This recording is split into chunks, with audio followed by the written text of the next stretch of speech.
우리 한 목소리 같이 읽겠습니다. 그러므로 형제들아, 우리가 예수의 피를 힘입어 성소에 들어갈 담력을 얻었나니 그 길은 우리를 위하여 휘장 가운데로 열어놓으신 새롭고 산 길이요 휘장은 저 육체니라. 또 하나님의 집 다스리는 큰 제사장이 계심에 우리가 마음의 뿌림을 받아 양심의 악을 깨닫고 몸을 맑은 물로 씻었으니 참마음과 온전한 믿음으로 하나님께 나아가자. 아멘.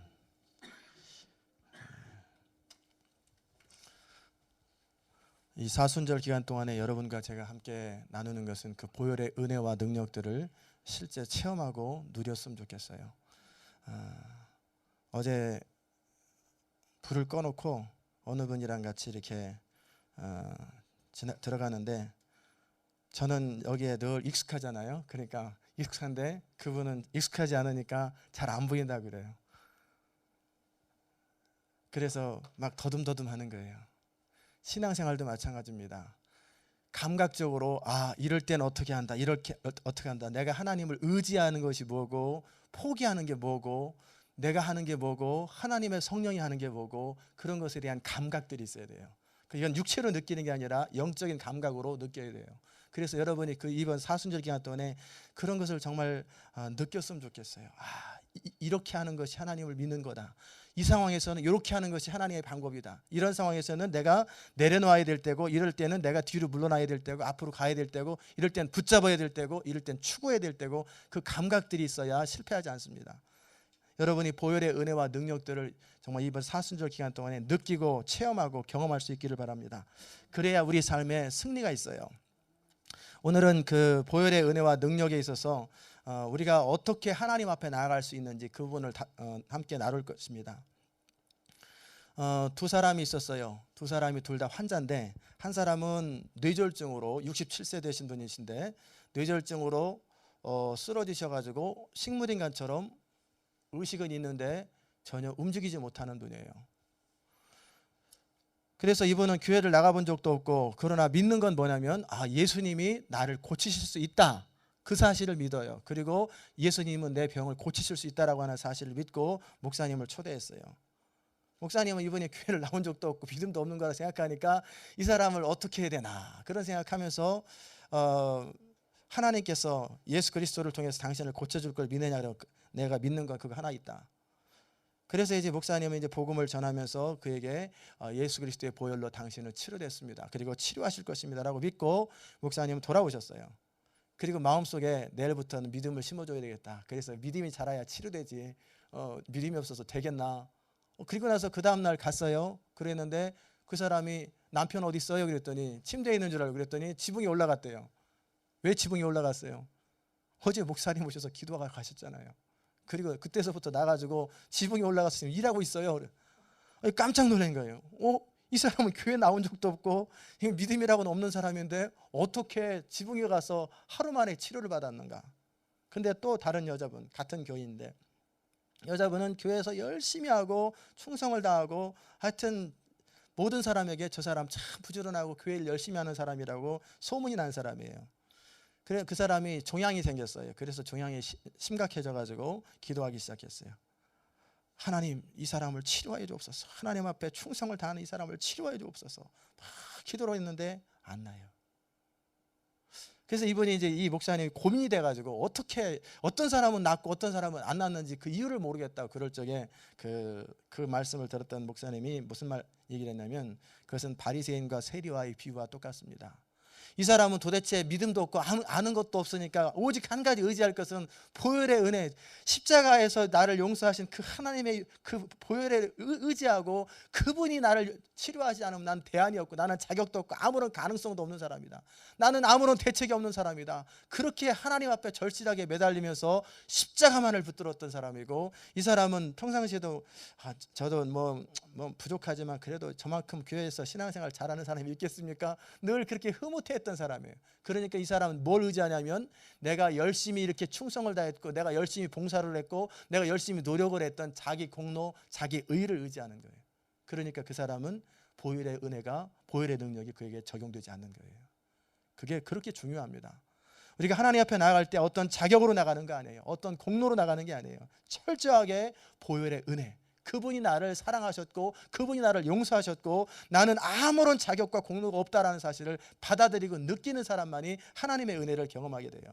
기라성 같은 목사님, 탁월하게 말씀을 잘 전하시는 목사님이라 할지라도 언제든지 그가 보혈을 의지하지 아니하고 하나님 앞에 엎드리지 아니할 때는 코드 빠지면 전기 안 들어오는 것처럼 그날은 죽수는 날이고 그의 사역은 무너집니다.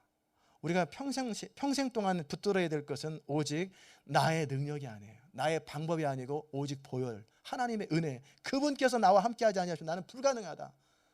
너희가 나를 떠나서는 아무것도 할 수 없다고 하는 것, 그게 포도나무 가지가 나무에 붙어있는 것처럼 우리가 코드를 꽂은 것처럼 언제든지 코드가 뻗어 있을 때, 코드가 빠져 있다는 건 뭐예요? 이 전기가 들어와야지 이 코드가 나오는 거 아니에요. 그런데 이 전기가 이를 의지하지 아니하고 코드를 빼고 나는 내 스스로 알아서 한다. 그럴 때는 이게 작동이 안 돼 버리는 거예요. 언제든지 우리가 할 수 있는 것은 뭐냐면 예수 그리스도의 그 능력을 의지하고 그분 안에 거하고 그분의 보혈을 의지하지 않으면 우리는 우리 힘으로는 아무 일도 할 수 없다는 거예요. 할 수 있는 거 있어요. 화장실은 갈 수 있고 밥은 먹을 수 있습니다. 그러나 그나마라도 아프면 그것도 못 가는 거예요. 그것도 안 되는 거예요. 그것도 잠시 허락했을 뿐이죠. 그렇게 우리가 철저하게 하나님의 은혜, 하나님의 보혈을 의지하는 거예요. 부인이 얘기합니다. 당신 그래가지고 주일날 교회에서 은혜 되겠어? 당신 토요일날 그렇게 그냥 엉망으로 망가지도록 그렇게 술 마셔놓고 그렇게 대충 엉망으로 살아놓고 그래가지고 주일날 교회 가면 은혜 꽤나 되겠다. 집에서 쉬어라 쉬어. 그래도 이런 나라도 용서하시는 하나님의 은혜를 받으러 가야지. 내가 그나마라도 교회 안 가면 내가 어디 가서 버티냐. 그러면서 이 사람은 교회를 갔어요. 그 사람 주일날 은혜 됐을까요? 안 됐을까요? 은혜 돼요. 우리가 뭔가 내가 이렇게 말씀을 읽었고 기도를 많이 했고 뭐를 했고 성실하게 살았고 그러기 때문에 하나님 은혜 주십시오 그러면 우리 주님은 뭐라고 해요? 난 너하고 상관이 없다. 너하고 나하고는 아무런 관련이 없다. 그렇다고 죄를 많이 짓자 그 얘기가 아니라 나의 능력이 아니라 나의 어떤 자격이 아니라 공로가 아니라 나같이 정말 형편없이 살았던 이 사람, 나같이 부족한 사람, 아무런 대안이 없는 이런 사람을 하나님이 받아주실까? 주님 나를 불쌍히 여기소서라고 세리처럼 고개를 못 들고 하나님 앞에 서는 것, 그게 보혈을 의지하는 사람이에요. 그런 사람의 기도가 응답되는 거예요. 그런 사람을 하나님이 기뻐하는 거예요. 여러분이나 저나 또 그 누구라도 의로와야 별 차이 없어요. 선한 일 해봐요. 별 차이 없고 다 그게 그거예요. 차 큰 차 작은 차 우리가 가까이서 볼 때는 그런 것 같지만 100층 높은 곳에서 내려보세요. 좀 더 큰 차나 좀 더 작은 차나 다 그게 그거예요. 다 똑같아요. 한 가지 새 차 작은 차도 보이지도 않아요. 앞으로 가냐 뒤로 가냐 그것만 보여요. 헤드라이트가 앞으로 켜 있으면 앞으로 가고 뒤로 켜 있으면 뒤로 가는 건 그거밖에 보이는 거 없어요. 그러면 하나님 앞에서 우리의 드러낼 것은 아무런 것도 없단 말이에요. 그저 불을 켜고 앞으로 나가는 것, 그것만 보이는 것처럼 우리가 하나님 앞에서 내세울 것은 오직 예수 그리스도께서 나를 위해 죽으셨다라는 거예요. 그것만을 붙들고 그것만을 의지하는 것, 그게 믿음이에요. 그것을 믿음이 좋다라는 건 결국 뭐냐면 성경을 많이 아는 것도 아니고 내가 열심히 하는 게 아니라 얼마나 자기 한계와 자기 무력감 속에서 하나님만을 철저하게 의지하느냐, 얼마나 하나님을 더 많이 의지하느냐, 더 많이 하나님을 신뢰하느냐, 더 많이 엎드리느냐, 더 많이 나의 공로나 자격이 아니라 철저하게 그분 아니면 아무것도 안 된다고 하는 그것이 몸에 밴 사람, 이게 믿음 좋은 거예요. 이게 더 깊이 들어갈수록 자기 한계를 깨달아요. 어제도 말씀을 나눴던 것처럼 우리가 적당한 인생을 살아가려고 그러면은 별로 자기 한계를 모릅니다. 왜냐하면 무난하게 사니까 별 몰라요. 그러나 내가 정말 마음속에서부터 정말 이것이다라고 하는 정말 만족감과 감격이 있을 그런 인생을 살아가려면 우리 힘으로 안 돼요. 그렇게 하나님 사이즈의 일을 하려다 보니까 좌절감을 느끼고 한계를 느끼는 거예요. 그럴 때 주님을 만나기가 쉬워요. 우리가 주님 앞에 나갈 수 있는 유일한 자격 한 가지 조건이 있다면 용서받은 거예요. 여러분과 저는 용서받아서 하나님 앞에 가는 거예요. 구약시대 때는 그 양의 피나 황소의 피나 염소의 피를 뿌렸어요. 그래가지고 그 피를 뿌렸기 때문에 그 피 공로로 들어가는 거예요. 내가 뭐 제사를 열심히 준비했다 뭐 했다가 아니라 아무리 그 사람이 평상시에 열심히 살았다 할지라도 피를 뿌리지 않으면 성소로 못 들어가요. 지성소는 더더욱 못 들어가죠. 피를 뿌렸기 때문에 우리가 하나님께 나아갈 수 있는 것처럼, 우리가 하나님 앞에 기도할 수 있는 조건, 어떤 하나님 앞에 당당하게 나갈 수 있는 유일한 조건은 예수 그리스도께서 십자가에 달려 죽으셨다고 하는 것, 나를 위해서 돌아가셨다고 하는 그것 하나 붙드는 거예요. 그것만이 유일한 자격이에요. 하나님이 여러분의 죄를 다 용서하셨다고 믿습니까? 하나님이 여러분의 죄를 용서하셨다고 믿으면 여러분이 이제 담대하게 나가는 거예요. 근데 여러분 마음속에 혹시라도 죄책감이 있을지 모르겠어요. 용서받았다고 믿는데 그래도 참 나는 참 형편없는 사람이다, 나는 왜 이렇게, 그러면서 꽉 잡고 그 죄책감에, 양심의 어떤 죄책감을 가지고 하나님 앞에 담대하게 못 나가는 사람이 있어요. 그거는 겸손한 것 같은데 교만입니다. 하나님이 용서하셨다면 용서를 믿어야 되는데 그걸 못 믿고, 하나님은 용서하셨는데 나는 내 자신을 용서 못해, 이렇게 나 같은 사람이 어떻게 무슨 자격으로 자꾸 그런 소리 하면은 하나님의 피를, 예수 그리스도의 피를 모독하는 거예요. 하나님이 용서하셨다고 그러면 우리는 용서하신 거예요. 용서받은 거예요. 그분이 동에서 서까지 멀게 하셨다는 것처럼 우리가 중심으로 하나님께 나와서 회개하고 주의 은혜를 받게 되면 하나님 우리의 죄를 기억지 않으시되 동이 서에서 먼 것처럼 아예 기억조차 안 하시는데, 하나님도 기억 안 하시는데 우리는 자꾸 기억해가지고 그걸 울고맨단 말이에요. 그것은 자기의입니다. 자기의. 몰라서 그럴 수도 있겠지만 자기의예요. 제가 종종 얘기하는 것처럼 고구마 사건 잘 얘기합니다. 초등학교 5학년 때 고구마를 훔쳐 먹었어요. 제 친구 집에 가서 평상시 때 그 집에서 자기도 하고 먹기도 하고 그러기 때문에 그 집 건 다 제 것처럼 편안하게 먹었는데, 근데 그날 따라서 그 이렇게 밀창을 쭉 열면은 그 가마솥에 고구마를 삶았는데 문득 그 생각이 드는 게, 내가 오늘 고구마 한번 훔쳐 먹어야겠다, 몰래 한번 먹어봐야지, 그런 생각이 들어서 고구마를 이렇게 두리번두리번하고 평상시 때도 그냥 먹었는데 그날은 의도적으로 그러고 싶었어요. 그래서 몰래 가서 소뚜껑 열고 허겁지겁 뜨겁게 먹고, 그리고 얼른 이제 먹다 남은 건 버리고 뚜껑 닫아놓고 있는데 그 친구 어머니가 야 고구마 먹자, 그래서 고구마를 또 먹었어요. 그때서부터 제 마음에 걸리는 거예요. 부흥집회 가면은 회개하라고 그러면 맨날 고구마, 맨날 고구마. 무슨 하나님 앞에 나가려면 용서받고 하나님께 은혜 받으려면 회개해야 합니다. 여러분이 마음속에 떠오르는 거 있으면 회개해야 합니다. 맨날 고구마를 12년 동안 회개를 했어요. 그렇게 회개해도 계속 떠올라요. 그러다가 제가 군대를 제대할 때까지 떠올라가지고 안 되겠다, 찾아가자. 그래서 그 친구를 찾아갔어요. 군대 제대하고. 야, 내가 초등학교 5학년 때 12살 때 너네 집 고구마 내가 훔쳐 먹었는데 너 생각나냐? 당연히 안 나지. 야, 네가 언제 우리 집 말하고 먹었냐? 그냥 먹었지. 아니야, 그날은 내가 몰래 먹었어. 그게 무슨 차이가 있는데, 평상시 때 그냥 먹는 거나 몰래 먹는 거나 무슨 차이가 있는데, 하여튼 나는 너한테 얘기를 해야 될 것 같아. 그때서부터 고구마는 제 회개의 제목이 안 됐어요. 왜 제가 그런 고구마를 그렇게 기도했을까? 복음을 몰라서 그랬어요. 제가 인격적으로 주님을 만난 게 26살 때인데 그 전까지는 복음을 잘 몰라요. 설명해 주는 사람도 있었는데 제가 깨닫지 못했는지. 하나님이 용서하시면 내 마음속에 죄책감까지라도 다 제거해야 되는데, 마음속에 용서했다고 하는데 그게 용서했는가 보다 생각하고 저는 여전히 회개하는 거예요. 그건 뭐예요? 안 믿는 거예요. 십자가 안에서 여러분의 모든 죄를 사하셨고, 십자가 안에서 여러분의 모든 율법의 저주를 다 사하셨고 용서하셨고 해결하셨고, 여러분은 그리스도 안에서 존귀한 자요, 여러분은 그리스도 안에서 담대히 나가서 기도할 때마다 하나님께서 응답하신다고 그러는데도 내가 무슨 공로로, 내가 무슨 자격으로 하나님 앞에 나가서 아유, 그러면서 자기를 생각한단 말이에요. 그건 뭐예요? 내 어떤 자격과 조건을 가지고 주님 앞에 나가려고 한다는 시도예요. 그거는 교만입니다. 그 사람한테는 하나님의 보혈의 능력이 임하지 않습니다. 우리가 주님 앞에 나갈 때는 어떠한 자격도 조건도 필요 없어요. 예수 그리스도 그분이 나를 위해서 죽어주셨다는 사실을 받아들이고, 그분의 의로움이 나의 의로움, 그분의 은혜가 나의 은혜, 그분의 능력이 나의 능력이 되는 거예요. 예수님이 여러분의 비즈니스를 운영하면 비즈니스 잘 될까요? 안 될까요? 예수님은 가난한 걸 좋아하니까? 아니에요. 예수님은 물고기 2마리와 보리떡 5개로 5,000명을 먹일 수 있는 분이에요. 예수님의 여러분의 비즈니스를 운영하면 여러분 비즈니스는 정말 창대합니다. 예수님이 이 땅에 죽으러 오셨고 섬기러 오셨고 십자가를 지러 오셨기 때문에 그렇게 살았을 뿐인 거예요. 그분은 바람을 잔잔케 하시고, 그리고 모든 인생의 환경 자체를 초월하시는 분이에요. 그분이 여러분의 인생을 다스리는 거예요. 그리고 그분이 여러분의 가정과 부부관계를 다스린다고 생각해 보세요. 내가 잘하려고 해도 싸움만 나고 잘하려고 해도 상대방이 더 화가 나는 이 힘든 관계 어떻게 해야 될까? 그분이 와서 다스리기 시작하고 그분이 와서 나를 만지시고 상대방을 만지기 시작하면 천국으로 바뀌어요. 저는 우리 가정의 집사람과 같이 무슨 생각하냐면 우리 성도들의 가정은 천국이 되자. 그러려면 우리 가정이 천국이 돼야 된다. 우리 가정 천국 아니었거든요.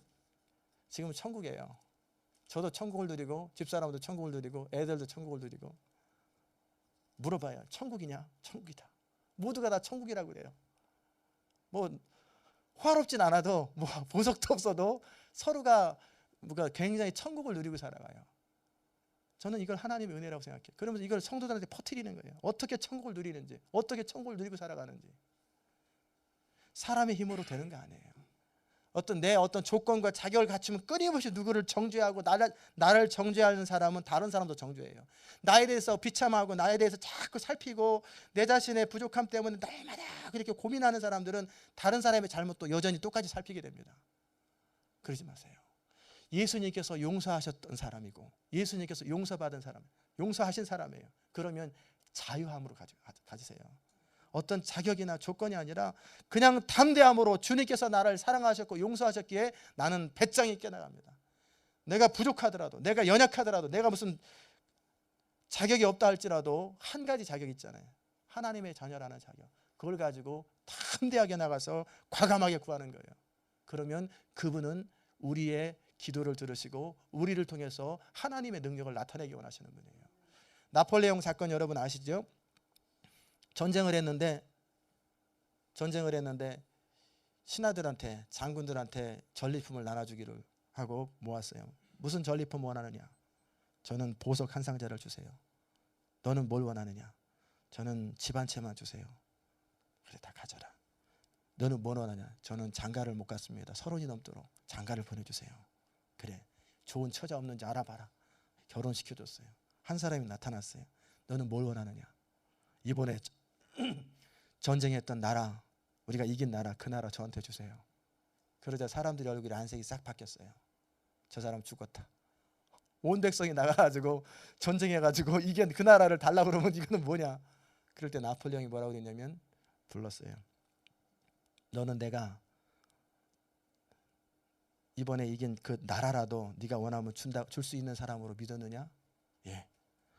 그 나라 네가 다스려라. 줘버리는 거예요. 우리가 믿는 건 하나님이 나에게 어떤 일을 하실 수 있다라고 믿느냐, 그것이 우리의 삶을 좌우합니다. 그런데 우리는 실제적으로 믿는다고 말하는데 안 믿어요. 그 증거가 뭔지 아세요? 걱정하잖아요. 그죠? 근심하고 살잖아요. 하나님을 신뢰하는 사람은 하나님을 믿으니 또 나를 믿어라. 그 단서가 뭐예요? 너희는 마음에 근심하지 마라. 믿는 사람은 걱정이 없습니다. 여러분, 애기들이 자면서 걱정하는 거 봤어요? 엄마와 함께 다 같이 품에 있으면 얘가 엄마 오늘 밤에 무슨 일이 일어나면 어떡하지? 이런 고민 절대 안 합니다. 엄마가 나를 싫어하면 어떡하지? 이런 고민 절대 안 합니다. 애기들은 그 엄마 품 안에서 편안하게 잠이 듭니다. 왜? 믿기 때문에 그래요. 하나님이 우주보다 크신 하나님, 온 우주 만물을 창조하신 그 하나님께서 여러분의 아버지가 되시고 목자가 되시고 책임지시고 말씀하시기를 예수의 공로를 의지하는 사람들은 나에게 나와라. 그리고 내게 구하라. 내가 열방을 유업으로 주리라. 그러나 저들이 내게 구하지 아니하는도다. 그래요. 시편 81편에서 너는 내게 부르짖으라. 내게 구하라. 입을 넓게 열고 구하라고 그러는데 안 구해요. 왜냐하면 안 믿어요. 안 믿어요. 그리고 내가 무슨 자격이 있어서 구합니까? 무슨 공로가 있어서 그렇게 구합니까? 그냥 평범하게 적당히 이렇게 좀 이것도 감사하지요. 그렇게 단순하고 검소하게 살아가는 거 좋은 거예요. 그렇게 만족하면 그렇게 사셔도 괜찮아요. 그러나 내가 어떤 자격이 없기 때문에 구하지 못한다는 것은 뭐냐면 예수 그리스도의 십자가의 공로를 무시하는 거예요. 우리가 어떤 자격으로 나가는 거 아니에요. 어떤 조건도 아니에요. 그분 우주보다 크신 하나님, 하나님의 아들 예수님이 십자가에 달려 죽으시면서 말씀하시기를 내가 너의 모든 죄값을 해결하였고 너의 인생의 모든 문제를 해결하였고 나는 우주보다 크신 이므로 누구든지 내게 구하라. 내가 응답하리라. 그랬으면 구하는 거예요. 구하되 어떻게? 담대하게 구하는 거예요. 확신을 가지고 구하고 구하면은 이루어질 걸 믿고 기대하는 거예요. 그럴 때 우리 삶 가운데 실제 그 능력들이 임하는 거예요. 예수님은 십자가 안에서 우리의 인생의 모든 문제를 해결하셨어요. 그렇기 때문에 우리는 담대하게 그분의 공로를 의지하고 나아가서 구하기만 하면 되고, 찾고 두드리고, 그리고 그 다음에 어떻게 해야 돼요? 믿고 기대하고 기다리는 거예요. 그럼 반드시 이루어집니다. 중간에 어떤 환경, 어떤 상황일지라도 흔들리지 마세요. 내게 응답하신 하나님은 우주보다 크신 하나님, 그분은 신실하신 하나님, 독생자를 아끼지 아니하실 만큼 주신 하나님, 나는 그 하나님을 신뢰해야 한다, 그 하나님을 의지한다라고 믿고 구하세요. 그리고 나서 받은 줄로 여기세요. 그럼 여러분의 삶 가운데 그대로 됩니다. 여러분은 어떤 공로도 아니에요. 하나님께 나아갈 수 있는 유일한 길은 예수 그리스도, 그분의 이름, 그분의 이름을 믿었기 때문에 그런 거예요. 그러기에 담대하세요. 여러분이 성소에 들어갈 담력을 얻을 수 있는 길은 그리스도의 보혈을 의지하는 거예요. 그분이 여러분의 과거와 현재와 미래의 죄를 다 용서하셨으므로 여러분 스스로 여러분 자신을 정죄할 필요도 없고요. 이제는 잊어버리세요. 과거에 모든 잘못한 거나 잘한 거 다 잊어버리고 자랑도 하지 마세요. 어떤 여러분 자신을 드러내지도 마세요. 제가 어제 이렇게 교회를 뱅글뱅글 돌면서 가끔씩 그 생각해요. 건물이 참 크다. 실제적으로는 공간이 부족한데 본당은 크지만, 그런데도 제 마음속에 제 스스로 느끼는 것이 건물이 크다. 교회 사이즈에 봐서 건물이 크다는 그 느낌이 아니라요, 우리 교회가 너무 크다. 제가 감당하기엔 너무나 크다. 나는 자격이 안 되는 사람인데 너무나 교회가 크다. 건물도 크다. 뭐 그런 생각을 늘 갖는 거예요. 제가 왜 이 말씀을 드립니까? 우리는 어떤 자격이나 능력이나 어떤 뭐가 뛰어나서 무슨 뛰어난 일을 하는 것도 아니고, 능력이 있어서 능력 있는 일을 하는 것이 아니에요. 그것은, 능력은 주님께 붙어 있으면 그분의 능력이 우리를 통해서 나타나는 거예요. 그러기에 우리가 평생에 의지할 것은 예수, 평생에 자랑할 것은 예수, 그분이 십자가를 통해서 나를 사랑하신 것, 용서하신 것, 그분의 능력이 십자가 안에서 완성된 것, 그것을 붙들고 살아가는 거예요. 그럴 때 여러분의 삶은 정말 여러분의 한계를 넘어서는 삶, 자유와 기쁨이 넘치는 삶, 죄책감에 시달리는 삶이 아니에요. 어제까지, 조금 전까지 아무리 내가 내 자신을 봐도 한심한다 할지라도 중심을 하나님 잘못했습니다 한번 탁 하고 용서를 선포하면 그 다음부터는 잊어버리고 사는 거예요. 자유함과 담대함과 평안함을 가지고, 그리고 하나님 앞에 나갈 때는 따뜻함을 가지고. 왜 당연히 애들이 밥 줘요 엄마 그러잖아요. 밥을 좀 나 같은 사람에게 주실 수 있을지 어떨지 절대 그런 생각 안 해요. 밥 줘, 무슨 맡겨놓은 사람처럼 맡겨놨죠. 당당하게 다는 거예요. 하나님 앞에 나갈 때 그렇게 당당하게 외치는 거예요. 하나님 들어주셔야 됩니다. 그리고 당당하게 외치고 믿고, 그리고 식탁에 앉아서 기다리는 거예요. 먹을 준비. 가서 손 씻고 하라 그러면 손이나 가서 씻고 오는 거예요. 회개하고 하라 그러면 회개하고 와서 밥 먹을 준비 딱 하고, 응답 주세요. 기도 딱 했으면 응답 주세요. 식탁에 앉아서 그러면은 어머니가 식탁에 탁탁 여러분의 기도의 응답을 갖다 놓는 거예요. 그게 바로 크리스찬의 삶입니다. 이제 여러분의 삶은 담대하세요. 약속하시는 이는 믿으시니 우리가 믿는 도리의 소망을 움직이지 말고 굳게 잡아, 그렇게 말씀하고 있어요. 담대하게 하나님 앞에 나가세요. 과감하게 여러분 자신의 어떠함도 의지하지 마시고 오직 보혈을 의지하면서 담대하게 나갈 때 하나님은 그것을 기뻐하세요. 우리 주님 뭐라고 말씀하셨냐면, 내가 이제까지는 너희가 내게 구하지 아니하였으나 구하라 그리하면 받으리니 너희 기쁨이 충만하리라. 너희가 내 이름으로 무엇이든지 구하면 내가 응답하리라. 그러면서 두 가지 얘기를 했어요. 너희가 기도하면 두 분이 영광을 받는다는 거예요. 첫 번째는 하나님 아버지가 영광을 받아요. 우리 기도를 응답하시면서 하나님은 영광스러워지고, 두 번째 누가 영광을 받으시냐면 예수 그리스도, 예수의 이름으로 우리가 어떻게 돼요? 기도 응답을 받잖아요. 그러면 하나님 아버지가 영광 받으시고 예수의 이름이 영광을 받으세요. 그렇기 때문에 우리는 담대하게 구걸하는 자세가 아니라 우리는 기도하면서 하나님께 영광 돌리는 거예요. 그분은 응답하면서 영광을 받으시는 분이에요. 그러면 놀라운 일을 하실수록 더 큰 영광을 받겠지요. 큰 것을 구할수록 더 큰 영광을 받겠지요. 도대체 가능성이 없어 보이는 일이 해결될 때 더 큰 응답을 받겠지요. 영광을 받겠지요. 그러니까 담대하게 구하는 거예요. 무슨 자격으로? 보혈, 용서받은 자격, 그리고 하나님의 자녀된 자격 하나면 충분해요. 내가 성경 좀 못 읽었어도 괜찮아요. 교회를 좀 못했어도 괜찮아요. 그건 아무 상관없어요. 앞으로 열심히 하면 돼요. 대신에 내가 담대하게 주님을 의지하고 기도하는 거예요. 그럴 때 여러분의 삶에는 정말 하나님의 놀라운 은혜와 축복이 넘칠 것입니다. 기도하십시다. 은혜로우신 하나님 감사합니다. 오늘 이 새벽에 주님 앞에 나와 기도하며 주의 은혜를 구하게 하시니 감사합니다. 우리는 어떠한 공로나 자격이 아니라 오직 보혈 예수 그리스도의 은혜만을 의지하면서 나갑니다. 이제 우리가 과거에 어떤 죄를 졌다 할지라도 어떤 삶을 살았다 할지라도 이전 것은 지나갔으니 보라 새 것이 되었다 하나님이 선포했으면 믿고 담대하게 이제 하나님의 자녀답게 구하고 추구하고 바라보고 기대할 수 있도록 은혜 베풀어 주옵소서. 기도하고 나서 의심하지 않게 하시고 우리의 삶에 어떤 문제라도 하나님 앞에 맡기고 나서는 더 이상 의심하지 않는 삶을 살아갈 수 있도록 은혜 베풀어 주옵소서. 그리함으로 정말 그분의 능력이 나의 능력, 그분의 은총이 나의 은총이 될 수 있도록 은혜 베풀어 주옵소서. 감사드리며 예수 그리스도의 귀하신 이름으로 기도드리옵나이다. 아멘.